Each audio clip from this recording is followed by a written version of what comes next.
बचन साध सुख पंथा लहंता बड़ कर्मणे रहंता जन्म मरणे रमण नानक हर कीर्तने पत्र भुरजेण झड़ियं न जड़ियं पेड़ संपता नाम बिहूण बिखमता नानक बहंत जौन बासुरो रैणी भावनी साध संगेण लभंतं बड़ भागणे हर नाम गुण रमण नानक संसार सागर नह व्यापुणे। कीड़ी तो लेके हाथी तक, जर्रे तो लेके सूरज तक जो इस सारे गर्दिश दे च ने अपने केंद्र की तलाश है, अपना अस्थान लभ रहे हैं। अस्थान की है परम आनंद परम खेड़ा। जड़ जो गर्दिश दे च है वो चेतन हो रहा है, चेतन जो गर्दिश दे च है वो परम चेतन होने दी कोशिश दे च है ते परम चेतन परम आनंद तक पहुंचने दी तलाश कर रहे हैं। कोई जर्रा किवें सूरज बने और कोई सूरज किवें महासूरज बने और कोई महासूरज किवें प्रभु बने, परमात्मा बने, ईश्वर बने। उस दे लई एक मार्ग साहिब श्री गुरु अर्जन देव जी महाराज इस गाथा नामक बाणी विच दस रहे ने। बचन साध सुख पंथा लहंता बड़ कर्मणे। सुख दा पंथ ते केवल गुरु दे बचन ने, परम पुरख दे बचन ने। क्योंकि परम पुरख दे बचन, गुरु दे बचन वास्तविक सीधे प्रभु तो आए ने। जैसे किरणा सीधियां सूरज तो आमदियां ने, ये बचन ज्ञानमयी सीधे ही प्रभु तो आमदे ने। जैसे में आवे खसम की बाणी तैसड़ा करी ज्ञान वे ला लो। कोशिश ते हर एक दी है वो मार्ग मैनू लभे जो सुख तक पहुंचावे। हर मनुख सुख दा पंथ लभ रहा है, हर जीव सुख दा मार्ग लभ रहा है। हर पशु पक्षी चाहे जड़ है चेतन है, तलाश है सुख दी और उस मार्ग दी जो सुख तक पहुंचावे। साहिब कहते ने गुरु दे बचन ही सुख दा मार्ग ने, परम पुरख दे बचन ही सुख दा पंथ ने। बचन साध सुख पंथा, सुखा दा मार्ग है साधु दे बचन, पर लहंता बड़ कर्मणे। वड्या भागा अनुसार किधरे इस पंथ दी प्राप्ति होंदी है। जीवन विच कुछ ऐसे पुण्य कीते होवन, जीवन विच कुछ इस तरह दे पुनीत संस्कार होवन, तां ये पुनीत संस्कार, ये पुनीत कर्म सुख दे मार्ग ते तोर देंदे ने मनुख नूं और सुख दा मार्ग उपलब्ध करा देंदे ने। जिस भी किसी मनुख नूं सत्संग उपलब्ध है ते सत्संग दे च गुरु दे बचनां दी प्राप्ति हो रही, उसनूं इतना ते समझ लेना चाहिए कोई पुनीत कर्मां दा फल, कोई महान साधना दा ये फल है। जैसे ये जन्म, मां बाप, धन संपदा, रंग रूप प्रालवत अनुसार प्राप्त होंदी है, कर्मानुसार प्राप्त होंदी है, तिवें सत्संग साधु दे बचन ये सुख दा मार्ग भी वड्डे कर्मानुसार लभदा है। सतगुरु ते साफ कहंदे ने हर कीरत साध संगत है, सिर कर मन के कर्मा कहो नानक तिस भयो प्राप्त, जिस पूर्व लिखे का लेना। स्पष्ट गल कर दी कि पूर्वली अगर कोई लिखत है, पूर्वला अगर कोई पुनीत कर्म है, कोई संस्कार है, तो उस अनुसार ही कर्मां दे चों सिरमौर कर्म हरि दी कीर्ति, साधु दी संगत, साधु दे बचनां दी उपलब्धि होंदी है, प्राप्ति होंदी है। तो महाराज कहंदे ने सुख दा मार्ग है गुरु दे बचन, साधु दे बचन, पर प्राप्त होंदे ने वड्डे कर्मां अनुसार। जद इन्हां बचनां दी प्राप्ति हो जाए, पहचान की कि इस मनुख नूं गुरु दे बचनां दी प्राप्ति हो गई है।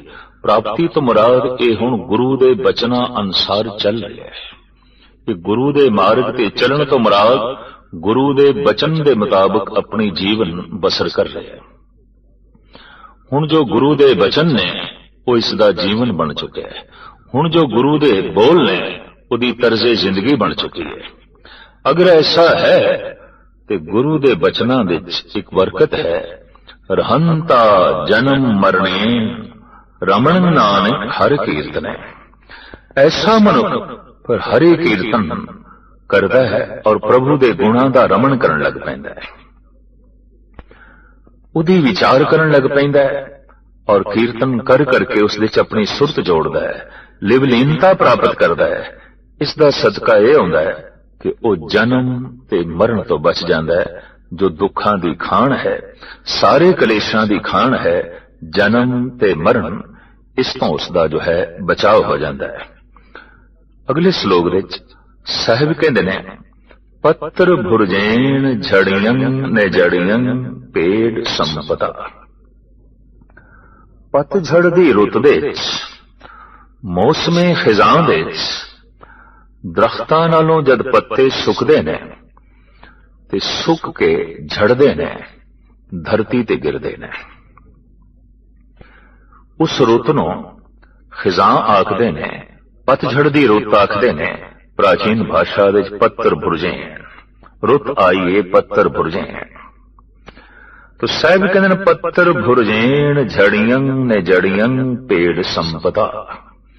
पतझड़ दी रुत दे पत्ते सुक के जद पेड़ नालों झड़ जांदे ने, थल्ले गिरदे ने, मुड़ के उस दरख्त नाल नहीं जुड़दे, मुड़ के उस पेड़ नाल नहीं जुड़दे।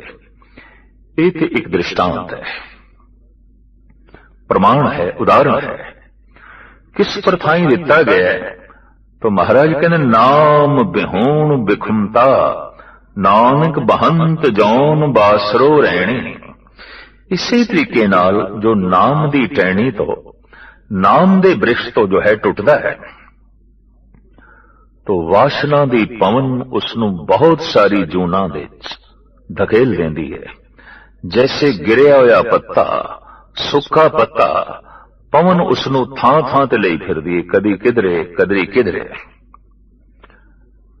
आत्मदर्शी मनुख जद खिजां दी रुत नूं भी देखदे ने तां कुछ आत्म प्रेरणा लैंदे ने, ते जद मौसमे बहार नूं वेखदे ने तां भी कुछ आत्म दर्शन दी प्रेरणा लैंदे ने।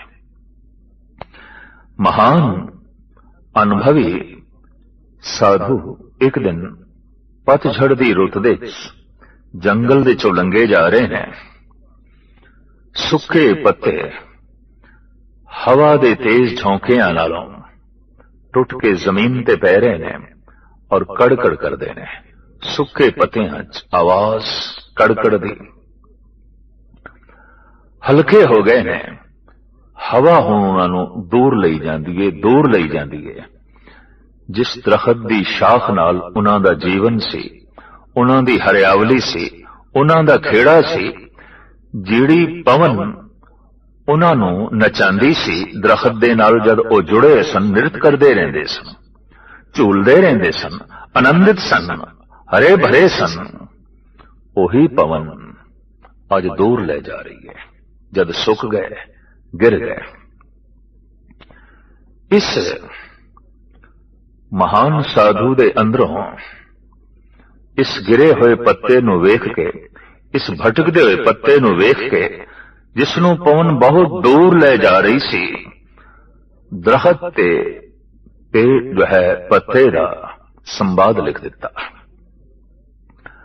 पात उड़ंता बोलिया सुन तरवर बन राय, अब के बिछड़े कब मिले दूर परेंगे जाए। ਇਹ ਭਜਦਾ ਹੋਇਆ ਪੱਤਾ, ਇਹ ਟੁੱਟਿਆ ਹੋਇਆ ਪੱਤਾ ਜਿਹਨੂੰ ਪਵਨ ਹੋਰ ਦੂਰ ਲੈ ਜਾ ਰਹੀ ਹੈ, ਹੋਰ ਦੂਰ ਲੈ ਜਾ ਰਹੀ ਹੈ, ਜਿਸ ਦੀ ਨਜ਼ਰਾਂ ਤੋਂ ਵੀ ਦਰਖਤ ਓਝਲ ਹੁੰਦਾ ਜਾ ਰਿਹਾ ਹੈ, ਫਰਿਆਦ ਕਰ ਰਿਹਾ ਹੈ, ਐ ਦਰਖਤ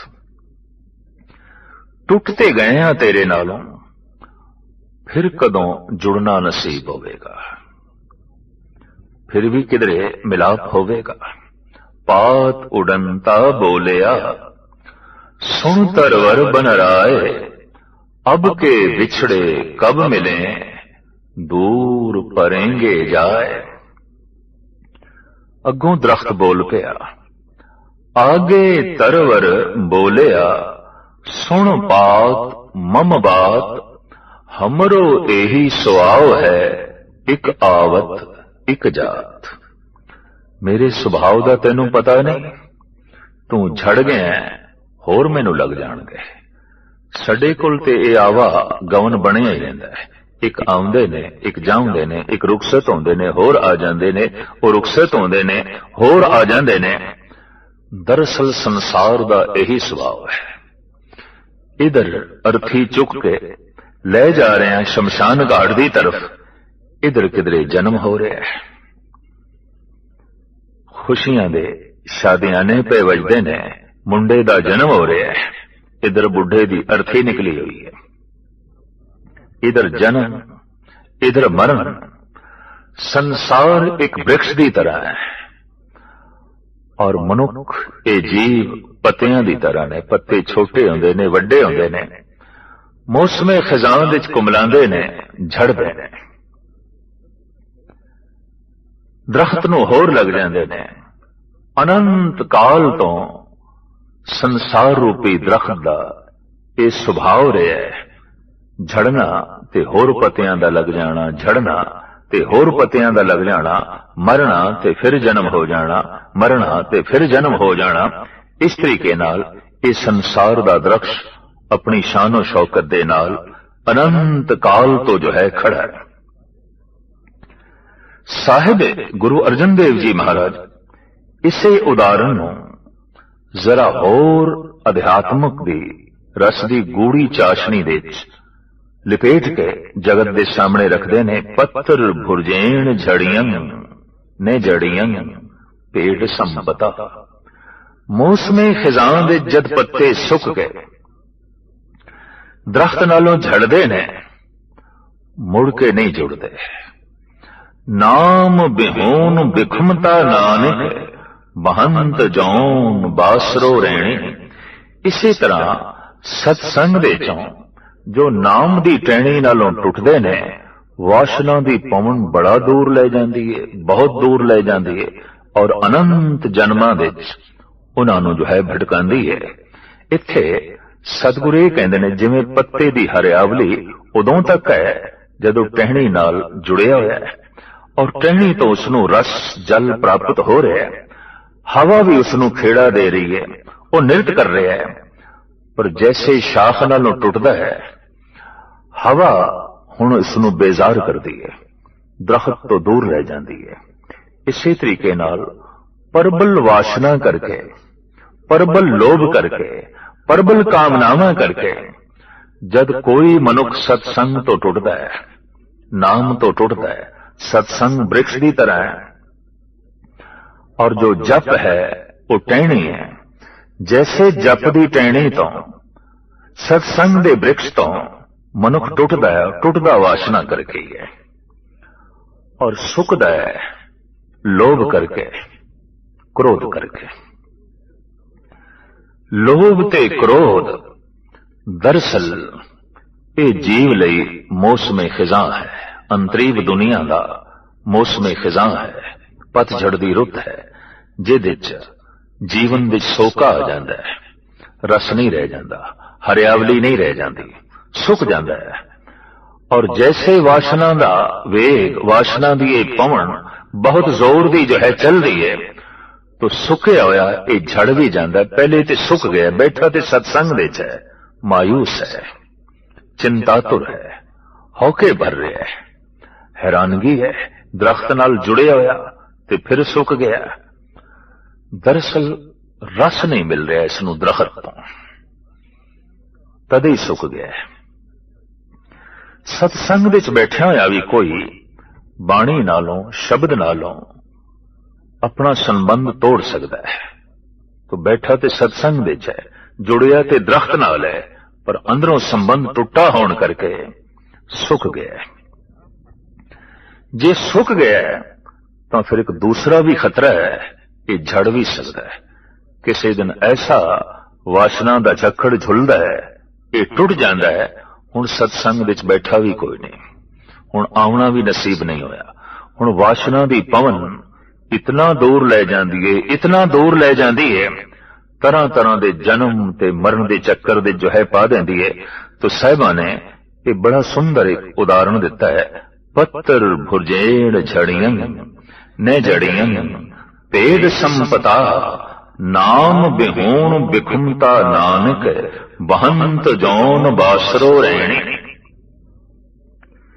ये पत्ता सुके ना, झड़े ना, सदैव हरियावली बनी रहे और पवन इसनू खेड़ा देंदी रहे, इसदा निरत बनिया रहे, इसदा नाच बनिया रहे। तो इस दे लई कोई साधना, कोई उपाय, कोई युक्ति। तो साहिब कहंदे हाँ युक्ति है। भावनी साध संगेन लभंतंग बड़ भागणे हर नाम गुण रमण नानक संसार सागर नहीं व्यापणे। जे किधरे संगत विच बैठते हैं, भावना विच वाधा आ जाए, पुरजोर विश्वास बज जाए। दरअसल मनुख दा डोलना वास्तविक डोलना है कि विश्वास दा डोलना, श्रद्धा दा डोलना।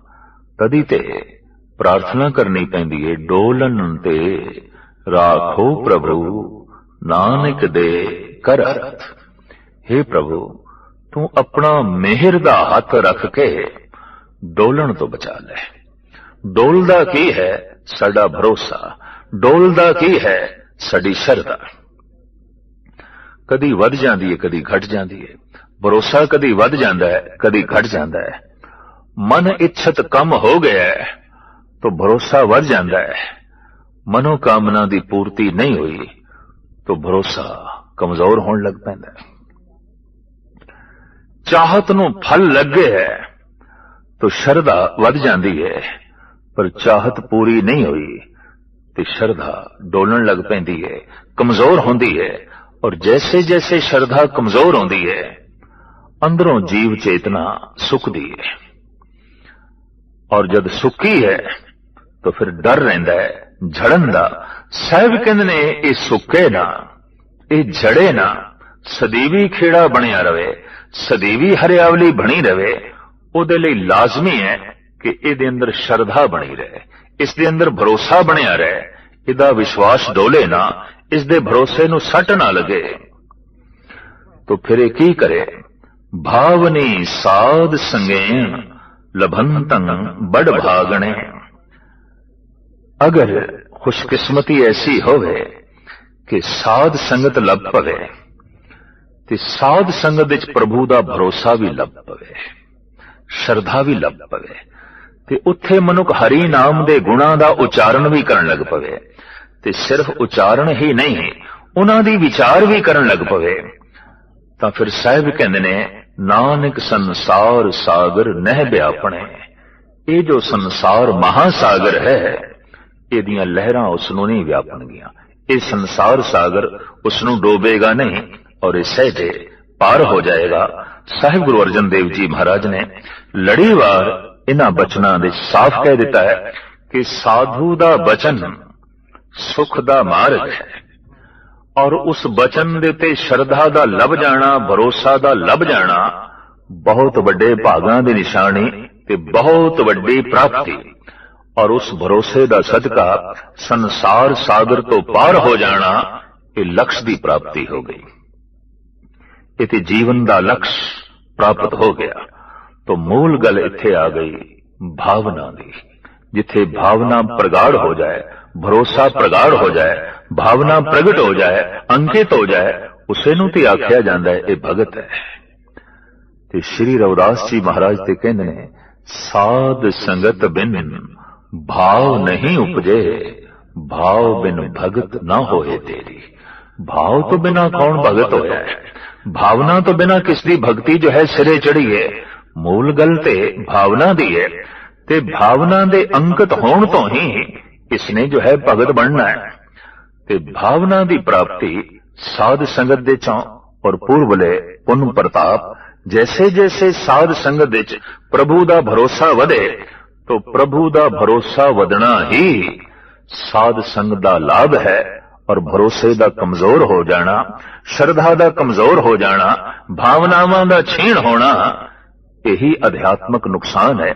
जैसे असी धन दा नफा ते नुकसान वेख लेंदे आ, दिखाई देंदा है, अध्यात्मक लाभ भी यही है। अगर श्रद्धा वध रही है, भरोसा वध रहा है, तो ये अध्यात्मक उन्नति दी तरफ, लाभ दी तरफ जा रहा है।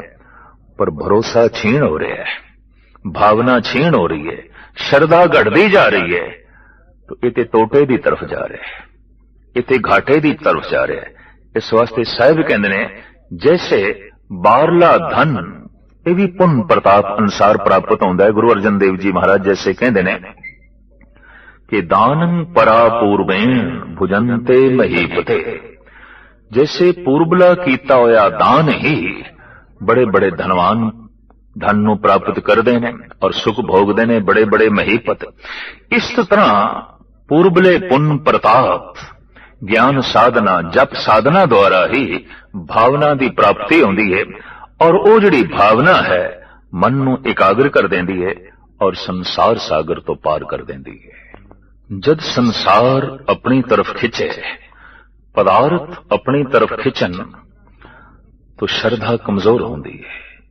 जद परमात्मा अपनी कशिश पावे, ते जद जीव परमात्मा की तरफ जावे, तो श्रद्धा वधदी है।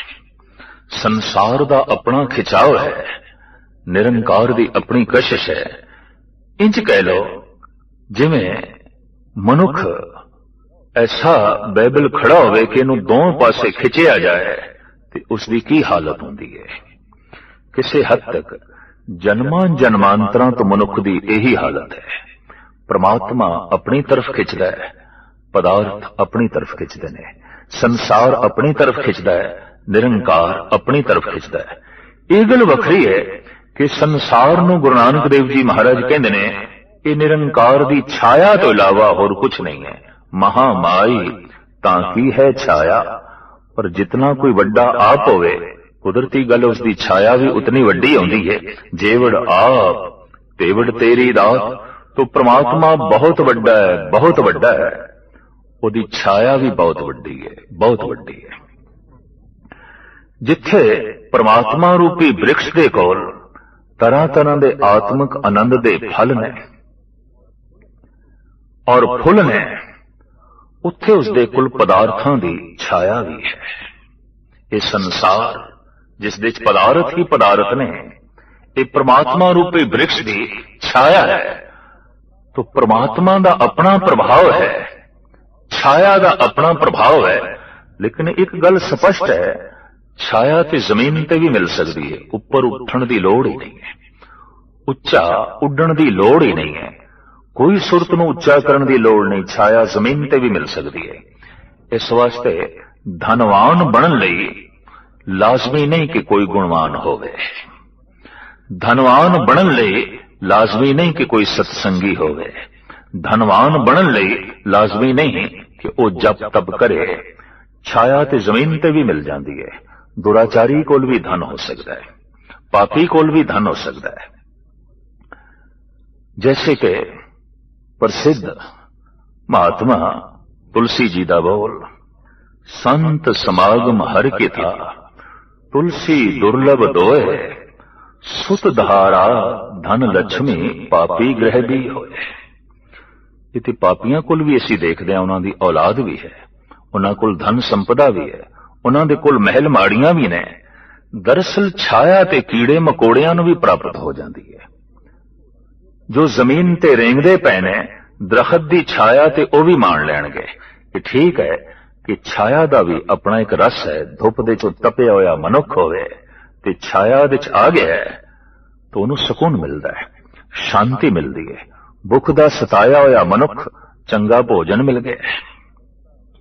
ਨਗਨਤਾ ਦਾ ਬੇਜ਼ਾਰ ਹੋਇਆ ਮਨੁੱਖ ਸੋਹਣੇ ਕੱਪੜੇ ਪਹਿਨਣ ਨੂੰ ਮਿਲ ਗਏ ਨੇ। ਸਿਰਫ ਆਸਮਾਨ ਹੀ ਜਿਸ ਦੀ ਛੱਤ ਸੀ ਉਸ ਨੂੰ ਸੋਹਣੇ ਮਹਿਲ ਮਿਲ ਗਏ ਨੇ। ਚੰਦ ਕੋੜੀਆਂ ਵੀ ਜੇਬ ਦੇ ਚ ਨਹੀਂ ਸਨ, ਅੱਜ ਲੱਖਾਂ ਤੇ ਕਰੋੜਾਂ ਦਾ ਮਾਲਕ ਹੈ। ਤਾਂ ਕੁਛ ਨਾ ਕੁਛ ਇਸ ਧੁੱਪ ਦੇ ਤਪੇ ਹੋਏ ਮਨੁੱਖ ਨੂੰ ਛਾਇਆ ਦੇ ਵਿਸ਼ਰਾਮ ਤੇ ਮਿਲੇਗਾ, ਸੁੱਖ ਤੇ ਮਿਲੇਗਾ। ਬਸ ਛਾਇਆ ਦਾ ਇਤਨਾ ਹੀ ਸੁੱਖ ਹੈ, ਇਸ ਤੋਂ ਜ਼ਿਆਦਾ ਜੋ ਹੈ ਨਹੀਂ। ਲੇਕਿਨ ਦਰਖਤ ਦੇ ਕੋਲ ਬੜੇ ਸੋਹਣੇ ਫੁੱਲ ਵੀ ਨੇ, ਦਰਖਤ ਦੇ ਕੋਲ ਬਹੁਤ ਸੁੰਦਰ ਫਲ ਵੀ ਨੇ। ਛਾਇਆ ਦੇ ਤੇ ਸਿਰਫ ਵਿਸ਼ਰਾਮ ਹੀ ਹੋ ਸਕਦਾ ਹੈ, ਲੇਕਿਨ ਭੁੱਖ ਦੀ ਪੂਰਤੀ ਤੇ ਤਾਂ ਹੋਵੇਗੀ ਕਿ ਫਲ ਮੂੰਹ ਦੇ ਚ ਪਵੇ ਤੇ ਫਲ ਦਾ ਸਵਾਦ ਮਾਣੇ ਤੇ ਫਲ ਦੇ ਨਾਲ ਰਜੇ। तो फल है परमात्मा दा नाम। इस जमीन ते नहीं मिलता, इत्थे ते उडारी लानी पेगी, उपर उठना पेगा, इत्थे शाख ते पहुंचना पेगा, इत्थे उच्चे हथ करने पैणगे, इत्थे पैर उच्चे करने पैणगे, इत्थे अपने आप नूं बुलंद करना पेगा, तां जाके किधरे उस शाख ते हथ पहुंचेगा जिसनूं सोहणे सोहणे फुल लगे हुए ने, फल लगे हुए ने। तो साहिब श्री गुरु अर्जन देव जी महाराज इत्थे फरमान करते ने, उस फल दे उत्ते, उस फुल दे उत्ते इस यकीन दा बज जाना कि उस फल वर्गा होर कोई फल नहीं, ऐसी मिठास होर किसे फल दे च नहीं है। बहुत वड्डे भागां दी निशानी है, नहीं ते बहुत सारी दुनिया छाया दे ची संतुष्ट है। दरखत दी छाया प्राप्त हो गई, बस यही सब कुछ है। इत्थे जो है विश्राम करते हैं। जिंदगी दा लक्ष्य दरखत दी छाया मन लई, क्योंकि छाया लई अपने आप नूं उच्चा उठाण दी लोड़ नहीं। तो इस जहमत तो भी अगले बचण दी कोशिश करते ने, जबकि जहमत नहीं रहमत है, बख्शिश है, कृपा है। अगर कोई उच्चा उठण दी जो है कोशिश करे तो साहिब कहते भावनी साध संगेण लभंतं बड़ भागणे, हर नाम गुण रमण नानक संसार सागन न व्यापणे।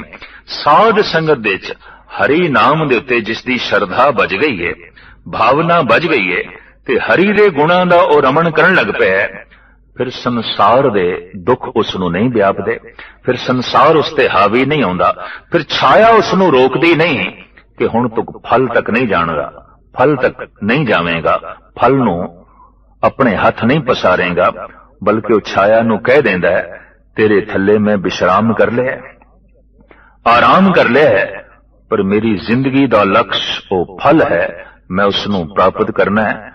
और मेरे अंदर उसकी भावना जाग पई है, श्रद्धा जाग पई है।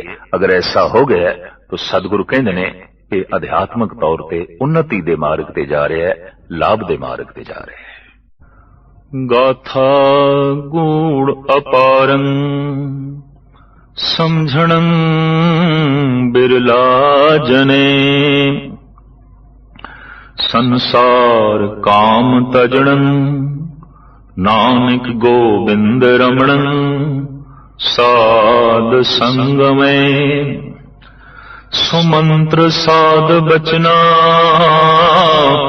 कोट दोख विनाशने, हर चरण कमल ध्यान नानके कुल समूह उधारणे। सुंदर मंदर सैणे जैन मध्य हर कीर्तने, मुक्ते रमण गोविंदे नानके लब्धिं बड़ भागणे। गुरु अर्जन देव जी महाराज इस गाथा नामक बाणी दे विच गाथा बारे दूसरी राय ये पेश करते ने कि गाथा गूढ़ अपारन समझना बिरला जने। कथा कई तरह की हो सकती है, किसी मनुख की कथा, हाथी की कथा, जमीन की कथा, सूरज चंद तारियां की कथा, सागर की कथा, नद नालियां की कथा, पहाड़ां की कथा। ये पहाड़ किवें बनदे ने, पहाड़ां दे च की है, इस पहाड़ की किन्नी क बुलंदी है, पहाड़ की कथा हो गई।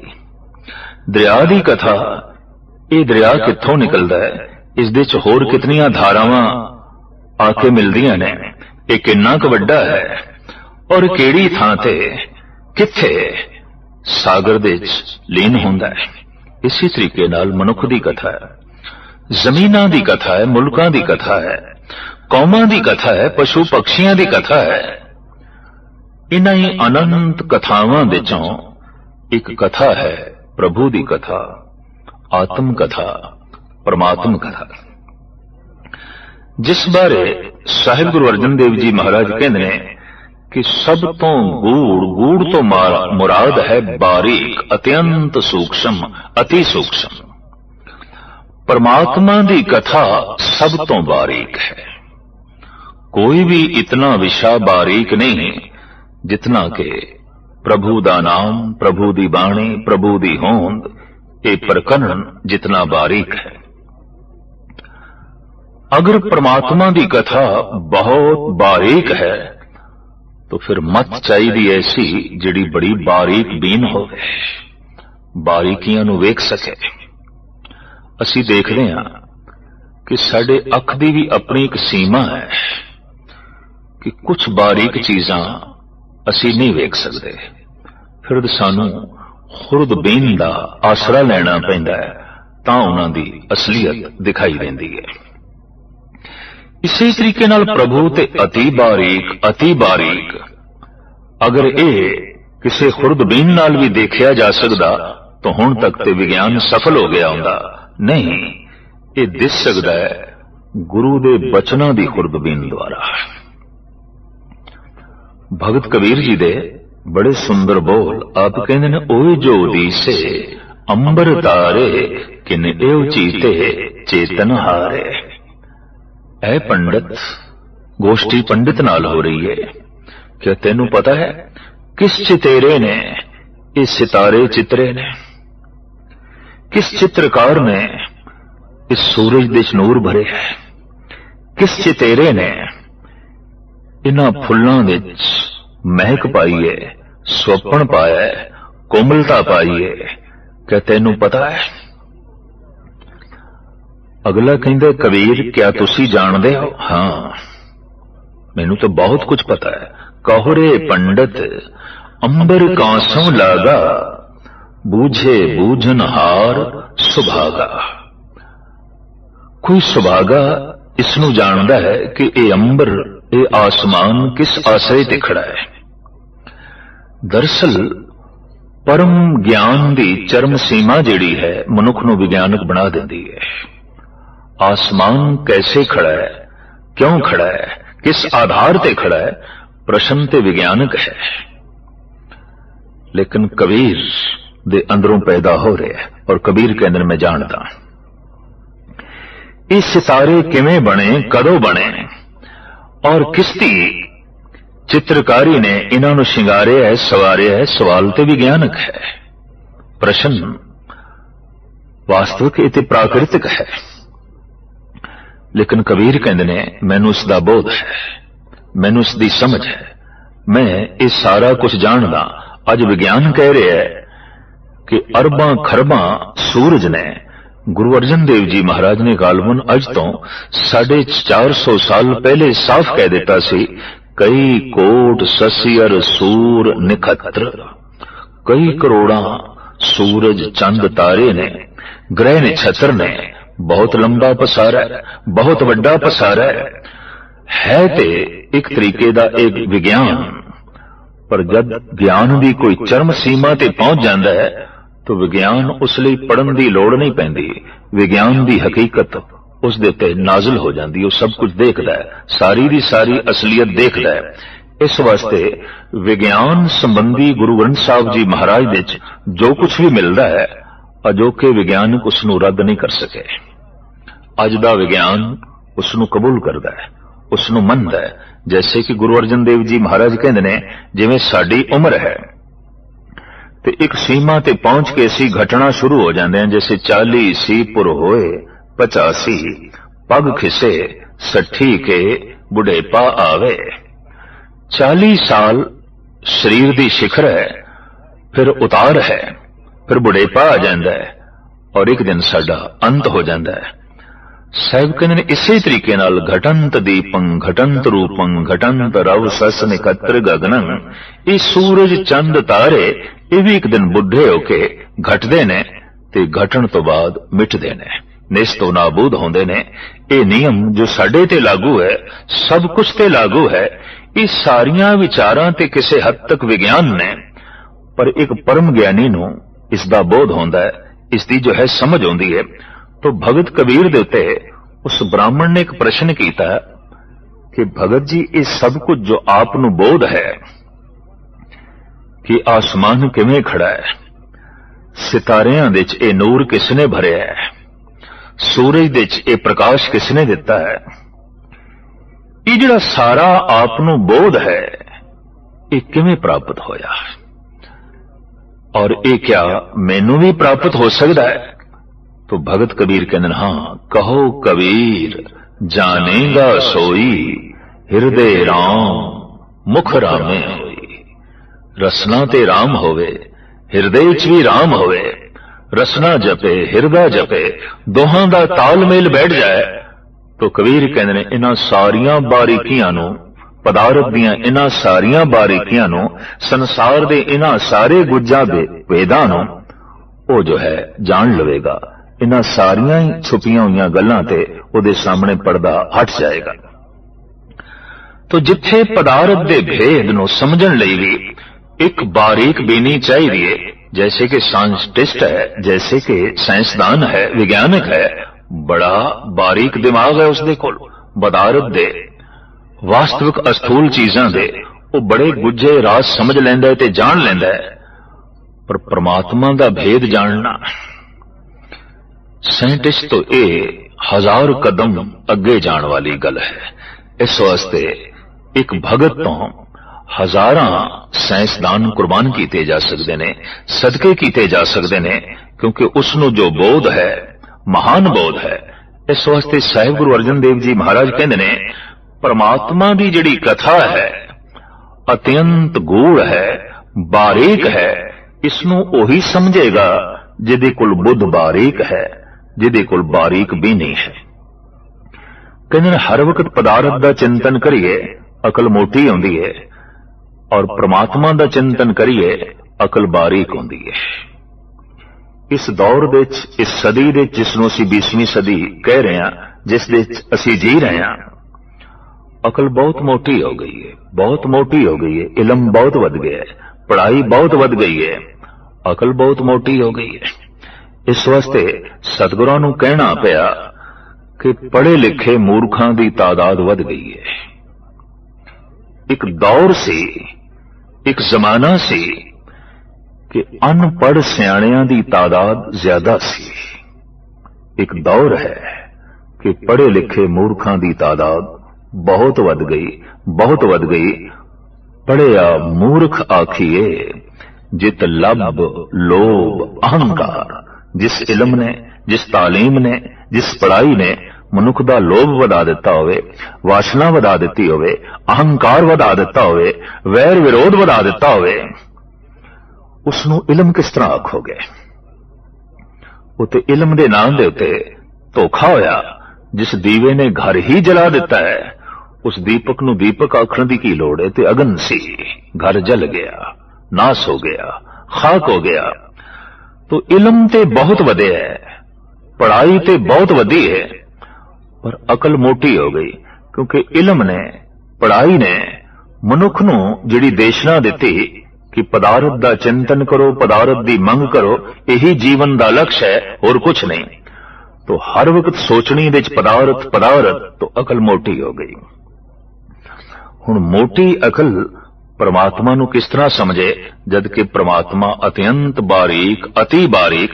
तो साहिब कहंदे ने गाथा गूढ़ अपारन, गाथा ते बड़ी गूढ़ है प्रभु दी। फिर कहंदे ने अपारन,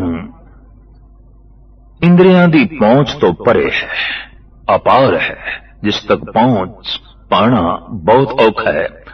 अख जिसनों पूरा वेख नहीं सकेगी, रसना जिसनों पूरन कथन नहीं कर सकेगी, कन जिसनों पूर्ण तौर ते सुन नहीं सकणगे, दिमाग जिसनों पूर्ण तौर ते सोच भी नहीं सकेगा।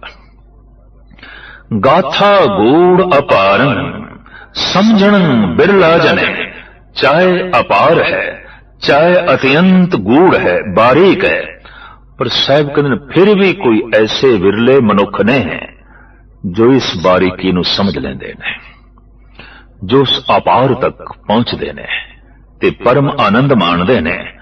आया वो की करदे ने, किहड़ी साधना करदे ने जिस द्वारा वो परमात्मा नूं समझ लेंदे ने, इस अपार दी कथा नूं जान लेंदे ने, उस गूढ़ परमात्मा नूं पूर्ण तौर ते प्राप्त कर लेंदे ने ते और समझ भी लेंदे ने। आया वो करदे की ने, तो साहिब कहंदे ने संसार काम तजणन, नानक गोविंद रमणन साध संग में। सतगुरु कहंदे ने पहले तो संसारक कामनावां दा त्याग करदे ने। काम कामनावां प्रियवाची शब्द बन गया, काम कामना। दरअसल मनुख दी चेतना एक दायरे विच घुमदी है। पुत्र दी कामना, धन दी कामना, जस दी कामना, प्रभुता दी कामना, रुतबियां, पद प्रतिष्ठा, सिंहासन दी कामना, फिर स्त्री दी कामना, इंज गर्दिश करदी रही मनुख दी ए वासना। लेकिन थोड़ी देर लई आके स्त्री ते रुकी। शायद भारत दे मनीष लोगां ने स्त्री नूं इस वास्ते कामनी कह दिता, कामना दी मणि कह दिता, जिथे पुरुष दी थोड़ी देर लई कामना रुकदी है। भावें मनुख दी कामना विच पुत्र है, जस है, धन है, प्रभुता है, लेकिन फिर भी इन्हां सारियां दे नाल नाल स्त्री खड़ी होंदी है। पुत्र दे नाल, धन नाल, संपदा दे नाल, घर नाल, महल माड़ियां दे नाल स्त्री खड़ी है, कामनी जो है खड़ी है। तो साहिब कहंदे ने संसार काम तजणन, जो संसार दीयां कामनावां दा त्याग करदा है, नानक गोविंद रमणन साध संग में, गुरु दी संगत विच बैठ के जो गोविंद दे गुणां दा रमण करदा है, संसारिक कामनावां दा त्याग करदा है, वो अपार ते गूढ़ जो प्रभु दी कथा है उसनूं समझ लैंदा है, उसनूं जान लैंदा है। सुमंत्र साध बचना कोट दोख विनाशने, हर चरण कमल ध्यान नानक कुल समूह उदाहरण। साहिब कहंदे शुभ मंत्र केड़ा है? आखिर धार्मिक दुनिया विच यह भी एक प्रश्न है, किस मंत्र दा जाप करिए, केड़ा महान मंत्र है, केड़ा सिरमौर मंत्र है। सतगुरु इत्थे कह रहे हैं कि गुरु दा बचन चाहे वो कोई भी है, शुभ मंत्र है। हर बचन मंत्र है। मंत्र जो बकायदा अपना काम करे ते किसे ते चले, कहंदे ने जिसदा बोल चले उन्हों कहंदे ने मंत्री, ते जिस बोल दे शक्ति होवे उन्हों बोल नहीं कहंदे, उन्हों मंत्र कहंदे ने। गुरु मंत्र, गुरु दा ओ बोल जो मंत्र दी शक्ल अख्तियार कर गया है, जिस दी शक्ति है, अपार शक्ति है, जो चल सकता है। गुरु दा ओ बोल जपिया जाए और उस दे ध्यान जोड़िया जाए, उस मंत्र ने अपना काम करना है। शक्तिशाली है मंत्र। तो साहिब कहते ने गुरु दा जो बचन है ये शुभ मंत्र है। सुमंत्र साध बचना कोट दोख विनाशने, और उस मंत्र दी ये शक्ति है कि करोड़ां पाप नाश हो जाते ने। लख मड़िया कर इकट्ठे एक रती लै भाए। गुरु नानक देव जी महाराज एक उदाहरण देंदे ने कि जैसे एक निक्की जही चिंगारी दे नाल करोड़ां मन लकड़ां जला के खाक कीतियां जा सकदियां ने, इस तरह प्रभु दे नाम मंत्र दे नाल करोड़ां पाप साड़े जा सकते ने, करोड़ां पाप जलाए जा सकते ने। तो सतगुरु कह रहे ने सुमंत्र साध बचना कोट दोख विनाश ने। शुभ मंत्र है, उच्चा मंत्र है साधु दा बचन, गुरु दा बचन, जिस दे नाल करोड़ां पाप नाश हो जांदे ने। हर चरण कमल ध्यान नानक कुल समूह उदाहरण। सुरत ध्यान प्रभु दे गुणां दे च जुड़ जाए ते गुण ही प्रभु दे चरण ने। जैसे पैरां ते साडा शरीर खड़ा है, गुणां ते परमात्मा दी होंद खड़ी है। गुणां दे ध्यान दा जुड़ जाना प्रभु दे चरणां नाल जुड़ गए, प्रभु दे चलीन हो गए, उसदे कदमां नाल असी जुड़ गए, क्योंकि परमात्मा दी होंद ते गुणां ते खड़ी है। गुण सारे कढ़ दईए तो कादा परमात्मा ज्ञान विज्ञान दया सील संजम निर्वैरता निर्भयता विशालता कृपालता परम शक्ति अथाह अनंत, ये सब कुछ कढ़ दईए तो फिर परमात्मा किथे रहिंदा है? परमात्मा ते इना ही अनंत गुणा ते खड़ा है, यही उसकी होंद है। और जैसे जैसे गुणा दे मनुख दा ध्यान जुड़दा है, वो प्रभु दे चरणां दे नाल जुड़दा है। साहिब कहंदे ने जिस दा ध्यान प्रभु दे चरणां दे नाल जुड़दा है, वो अपना ते उद्धार करदा है, अपनी कुल दा भी उद्धार करदा है। रसक बंदा आत्म रक्षिया जद अपने घर दे च ही जांदा है तो उसकी जिहड़ी वाइब्रेशन, उसदी जिहड़ियां शरीर चों तरंगां निकलदियां ने, वो परिवार नूं प्रभावित करदियां ने, लाजमी करदियां ने। जैसे कि कपड़ियां नूं सुंदर अतर लाया होवे, सेंट लाया होवे ते वो घर दे चला जाए, क्या पुत्रां नूं महक नहीं आवेगी? क्या पत्नी नूं महक नहीं आवेगी? क्या मां बाप नूं सुगंधी नहीं मिलेगी? इसी तरह सुगंधित हिरदा हो जाए प्रभु दे गुणां नाल, वो जिथे भी बैठदा है महक खिलेरदा है। जिहड़े जिहड़े उसदे संबंध दे च आणगे उसदी कुल बन जाएगी और उस कुल दा भी उद्धार हो जांदा है, क्योंकि वो जिथे बैठदा है मुअत्तर होंदा है। वातावरण फिजा दे खुशबुआं ही खुशबुआं जो है डुलदियां ने। एक गाथा है बड़ी सुंदर।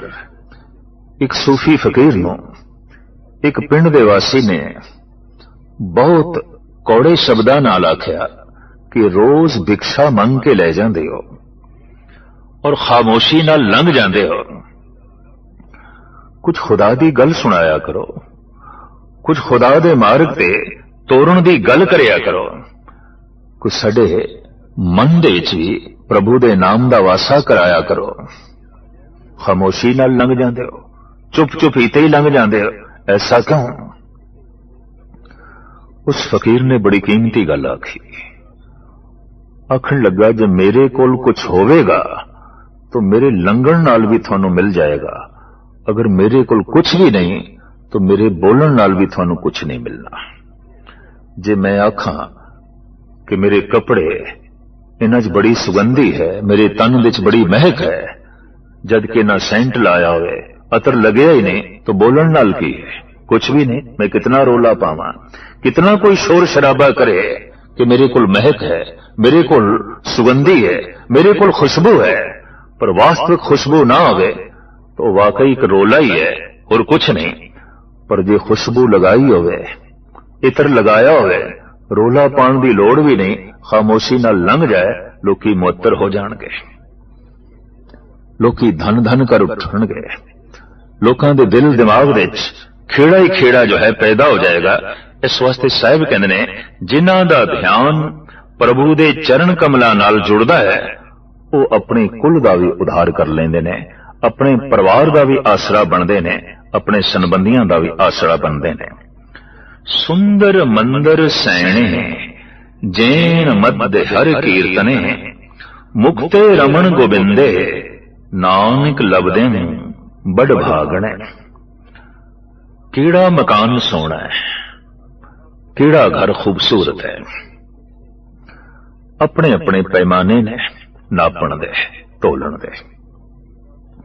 ਮਾਰਬਲ ਲੱਗਿਆ ਹੋਇਆ ਹੈ, ਕੀਮਤੀ ਕਾਲੀਨ ਅੰਦਰ ਵਿਛੇ ਹੋਏ ਨੇ, फर्नीचर बड़ा कीमती है, पेंट बड़ा सुंदर है, काबिले दीद है, बड़ा कीमती है, बड़ा कीमती है और बहुत सुंदर है। एक ते नापण दा, तोलण दा ये पैमाना है, पर साहब कहते नहीं, ये पैमाना वास्तविक सच्चाई ते मबनी नहीं है। सुंदर मंदर सैणे जैन मद हर कीर्तने, ओही मकान शोभनीक ने, ओही मकान सुंदर ने, ओही मकान महान ने ते उच्चे ने, जिन्हां दे च रहण वाले हरि दा कीर्तन करदे ने, हरि दा जस उचारण करदे ने। ओही घर दी शोभा है, ओही घर दा श्रृंगार है, ओही घर दी कीमत है, ओही घर दी महानता है। अगर इस ढंग नाल ही मकान नूं नापांगे तो यकीन जानो बड़े बड़े महल भी सखने ते खंडरात ने, कुछ भी नहीं। भली सुहावी छापरी जामे गुण गाए, आग लगोते धौलहर जै हर बिसराए। सतगुरु कहते ने वो जुगी पूजन योग है, जिथे हरि दा जस हो रहा है, हरि दा कीर्तन हो रहा है। अग लग जाए उन्हां महलां नूं, और लगी हुई है उन्हां महलां नूं अग जिथे हरि दा नाम बिसरे होया है। क्रोध दी अग, तृष्णा दे भांबड़, आखिर कितनियां अग्नियां उत्थे पईयां जलदियां ने। ये गल वखरी है कि मकान दे इस अस्थूल हिस्से नूं अग लगे तां हर शहर विच गौरमेंट दी तरफों भी, सरकार दी तरफों भी इंतजाम है। फायर ब्रिगेड दा अमला पहुंचदा है अग बुझाण लई। अगन बुझाई जांदी है पूरे यत्नां नाल। पिंडां विच भी किधरे ऐसा हो जाए तो सारा पिंड दौड़ पैंदा है अग बुझाण नूं। पर क्रोध दी अग्नि, वासना दी अग्नि, वैर विरोध दी अगन, तृष्णा दी अगन, ये ते भांबड़ घर घर विच पे बलदे ने। कोई उद्यम नहीं करदा, कोई उपराला नहीं करदा। दरअसल इसदा मूल कारण है कि हर घर नूं अग लगी हुई है, हर घर विच भांबड़ पे बलदे ने, हर घर विच लपटां बाहर आ रही हैं। कईयां घरां दियां लपटां और ये सेक बाहर भी आ जांदा है। लोकी कहंदे ने इस घर विच कलेश है, इस घर विच दुख है, इस घर विच तनाव है, इस घर विच झगड़ा है, इस घर विच संताप है। सेक बाहर आ गया है, धुआं बाहर आ गया है, तपश बाहर आ गई है। पहले ते जो अंदर रहिंदे सन वो उस सेक नाल तपदे पए सन, पर हुण वो पड़ोसी भी या जिहड़े राहगीर ने वो भी उस सेक नाल तपदे ने, उन्हां नूं भी ये तपश मिलदी है। दरअसल पहले ते मनुख वासना दी अगन नाल खुद सड़दा है, फिर उन्हां नूं जलांदा जो उसदे निकटवर्ती ने, जो उसदे नेड़े ने। पहले ते बंदा क्रोध दी अगन नाल खुद सड़दा है, तृष्णा दी अगन नाल खुद सड़दा है, ते फिर जिहड़े निकटवर्ती ने वो जलदे ने। इस तरीके दे नाल हर घर विच भांबड़ ने। साहिब कहंदे ने मकान ओही खूबसूरत है, वो कीमती है, उस तो जाना निछावर कीतियां जा सकदियां ने जिथे हरि दा कीर्तन है। हजारां महल खड़े होन, एक निक्का जिहा ओ मंदिर जिहदे च खड़तालां वजा के कोई सरूर दे नाल, भगती भावना नाल भिजे हिरदे नाल प्रभु दे गीत गा रहा होवे, शहर दे सारे महल उस तो कुर्बान कीते जा सकते ने, सदके कीते जा सकते ने। वो तो ऐसा महान है। यही कारण है कि मंदिरां दी अपनी कशिश है, धार्मिक अस्थानां दी अपना खिंचाव मनुख दे अचेतन मन दे जो है बने हुए। भावें कारण दा जे मनुख नूं पता नहीं है पूरा, लेकिन खिंचाव है, कशिश है। जान भी कोई वार सकता है अपनी एक मस्जिद तो, जिंदगी भी कोई निछावर कर सकता है मंदिर तो, अपना सब कुछ बलिदान कर सकता है कोई गुरुद्वारे तो, अपने घर तो नहीं कर सकेगा। कोई कह देवे अपने घर की खातर अपनी जान निछावर कर, अपने पुत्रां दा बलिदान चढ़ा, मुश्किल हो जाएगी। लेकिन मस्जिदां दी खातर, मंदिरां दी खातर, गुरुद्वारियां दी खातर, चर्च गिरजियां दी खातर आद काल तो ऐसा देखने दे चाया है। परिवारां दे परिवार कुर्बान होंदे रहे ने, सदके होंदे रहे ने, निछावर होंदे रहे ने। अचेतन मन दे च कुछ ऐसी धारणा है कि जैसा ये घर है ऐसा होर कोई घर नहीं, जैसा ये मंदिर है ऐसा कोई होर मंदिर नहीं। तो साहिब गुरु अर्जन देव जी महाराज फरमान पे करते ने, सुंदर मंदिर सैने जैन मद हर कीर्तने। जिस दे च रहन वाले हरि दा कीर्तन करते ने, जिस दे अंदर हरि दा जस चलदा है, वो मंदिर शोभनीक ने, सुंदर ने, कीमती ने। मुक्ते रमन गोबिंदे नानक लभदे बड़ भागने। जो गोबिंदे गुणा दा रमन करते ने मुक्त पुरुष ने, किसी तरह दे भी वो बंधन दे च नहीं। ते इस तरह दे मुक्त पुरुषां दे दर्शन वड्डियां भागां अनुसार नसीब